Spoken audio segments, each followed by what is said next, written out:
and recommitment. Africa Day. The Umkhonto weSizwe Party honors the courageous generation who rose up against colonialism, apartheid, and imperial domination.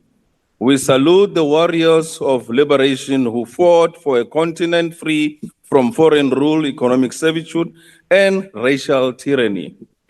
But even as we commemorate the founding of the Organization of African Unity in 1963, we are reminded that Africa's freedom remains incomplete.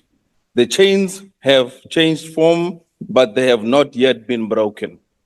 It is in this spirit of the MK Party that we register its strongest condemnation of Mr. Cyril Ramaphosa's recent visit to the United States. He did not go as a statesman of a proud African nation, but as a servant of white monopoly capital, groveling before foreign powers with a cap in hand and begging bowl, dragging him behind billionaires. Honorable Nchabeleng, please take your seat. There is a point of order. Honorable Skosana, what is your point of order? Yeah, no, thank you very much, Honorable Deputy Speaker. We acknowledge that the Honorable Nchabeleng is making his maiden speech. However, he is not supposed to raise controversial matters. He is casting aspersion on the president. He says the president is a servant of white monopoly capital. Honorable members, would you allow me to rule on this? Honorable members, this is indeed so, that the convention is that if it is your maiden speech, it is a matter that you will not be heckled, that you will be listened to, but the counter side of that is that you are not controversial in your speech. So it is a choice for the member who makes his maiden speech. On the second matter, there was indeed a reference to the president, and it could fall foul of section or rule 85, and I will rule on that later. So, honourable member, it is your choice at the podium whether you want to be controversial or not, but then there will be reaction. Please proceed. Honorable Speaker, my time was taken between the time I was told to sit and stand. This spectacle was not diplomacy. It was a neo-colonial theater, a humiliating submission to the same global forces our forebears fought to defeat. We echo the words of President Nelson Mandela, who reminded the world that the United States of America never supported South Africa's liberation struggle. It was Cuba, not Washington, that stood with us during our darkest hours. Today, our president has betrayed that legacy in place of defiance. He offers deference in place of African pride. He peddles African poverty instead of African investment. America continues to plunder Africa, not with guns, but with corporate contracts, mineral exploitation, and dollar diplomacy. While we sit in trillions of dollars in mineral wealth, our people are starving, and they starve because they are dependent on profits that are shipped to America. African nations remain dependent on the West, not by accident, but by design. The IMF and the World Bank are not partners, they are shackles. This visit our president undertook lays bare the truth behind the so-called government of national unity, a coalition of not of ideas, but of capital control. This alliance between the ANC and the DA is a backroom pact to protect apartheid economies, not to uplift the poor or dismantle white economic domination. We remind the people of South Africa that 1 billion rand was used to secure the president's victory for 2017, a transaction disguised as a donation but executed as an investment, and he has delivered. Our state-owned enterprises have collapsed. Bashumi ba rena ga bana mebereko.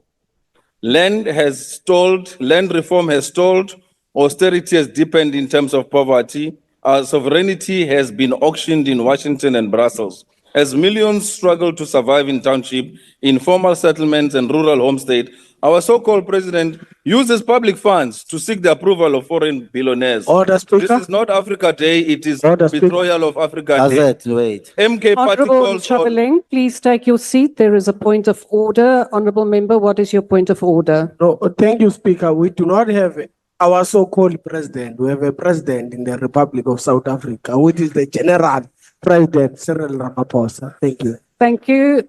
Sustained. Please proceed.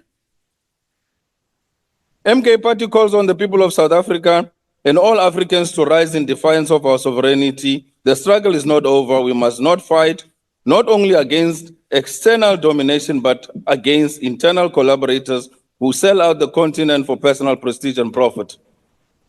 Africa will not be free until its economies are decolonized. Economy ya rena e diatleng tša matswantle. Lefatshe la rena ga le bušwe. Its leaders answer to the people, not to their people, but to foreign capital and corporate boardroom. In honor of Africa Day, we declare Africa is not for sale, sovereignty is non-negotiable. The people shall govern, but ba rena ba tla bušwa lefatshe la rena.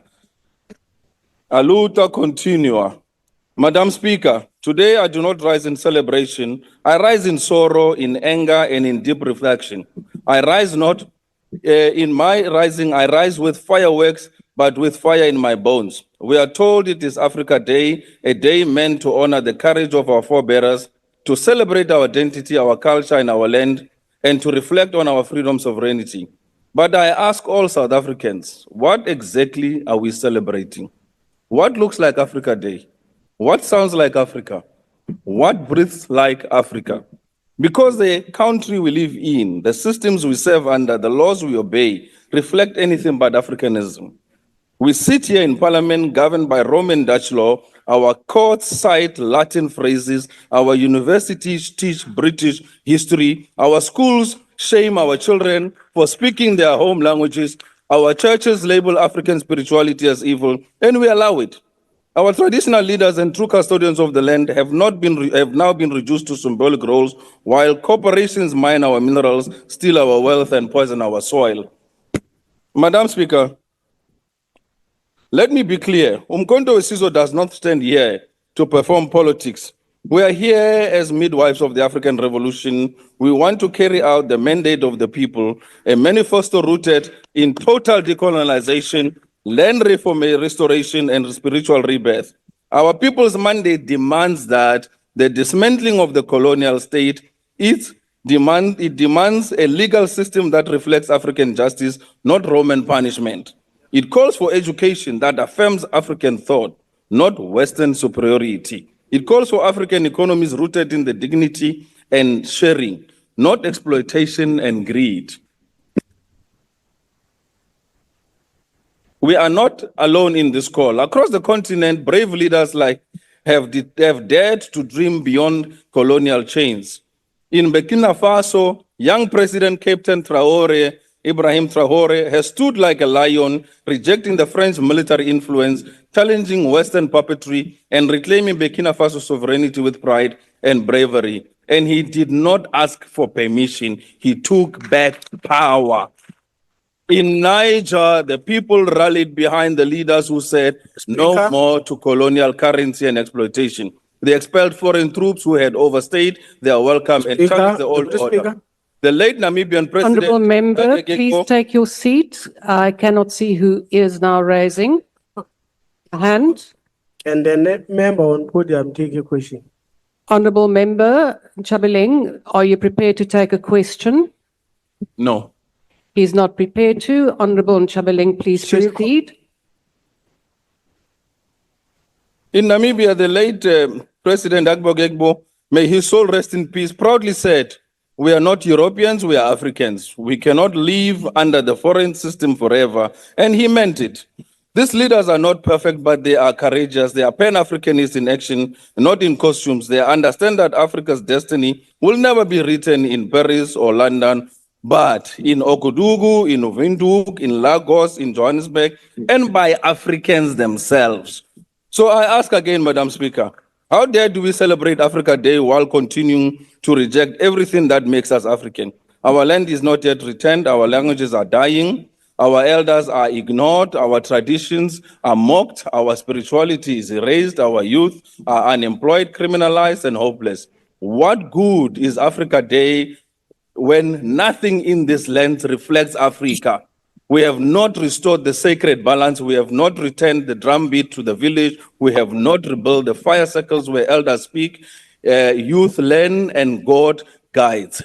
MK Party says this clearly. Africa Day without Africa Power is a lie. Africa Day without Africa Law is a mockery. Africa Day without Africa Sovereignty is a betrayal. We are not asking for symbolism, we are demanding transformation. Let the Constitution be rewritten in our languages. Let the courts reflect our customs and consensus. And let the economy be driven by cooperatives and land-based wealth. And let the youth build farms, create and guard, and not guard shopping malls. Honorable members, generations of Nkrumah, Sankara, Sobuko, and Biko lit the match, but we are the fire and we must burn down this colonial house once and for all. Let us draw strength for Burkina Faso, Namibia, and Niger, where young leaders and the brave citizens are saying Africa for Africans. And let this parliament stop talking Pan-Africanism and start living it. We must restore the dignity of our traditional leaders and not just give them symbolic ornaments, but as foundations of governments. We must integrate African spirituality into our moral codes, not as superstition, but as sacred laws. We must teach our children their African names, ancestors, values, not history, but their destiny. Not as history, but their destiny. Today, we do not celebrate, Madam Speaker. We commit, we are saying we are going to reclaim and we are going to rise. Until Africa looks like Africa, until our cities sounds like our villages, and until our children feel warmth of Ubuntu, and until our spirits walk freely in our land, there shall be no peace and no rest. We say, Africa for Africans, let the revolution be African, and let it be now. Amandla. Thank you, Honourable Mata. Member. The Your time has Fasalarina. expired.